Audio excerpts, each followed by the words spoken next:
নমস্কার সবাইকে। শুভ নববর্ষের প্রীতি, শুভেচ্ছা ও ভালোবাসা। বাঙালির 12 মাসে 13 পার্বণ, তার মধ্যে অন্যতম হল চড়ক পুজো। চড়ক পুজো গ্রাম বাংলার লোকসংস্কৃতির এক বিশেষ অঙ্গ। চৈত্র সংক্রান্তিতে পালিত হয় চড়ক পুজো।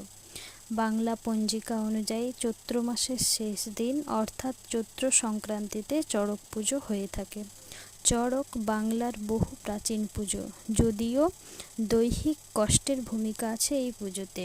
এই পুজোর বিশেষ কিছু প্রথা রয়েছে যা আজও নিষ্ঠার সহকারে পালন করা হয়, যেমন শরীরে বাণ বিদ্ধ করে চড়ক গাছে ঝোলা, আগুনে ঝাঁপ দেওয়া, জ্বলন্ত কয়লার উপর দিয়ে হাঁটা ইত্যাদি।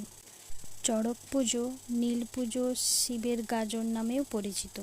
ছোটবেলার ছড়া আমরা দুটি ভাই শিবের গাজন গাই এই চড়ক উৎসব থেকেই এসেছে।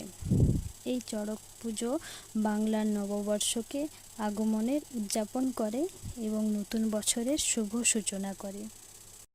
নতুন বছর আনুক বয়ে অনেক অনেক হাসি, সকল পথে উঠুক জ্বলে আলোক রাশি রাশি।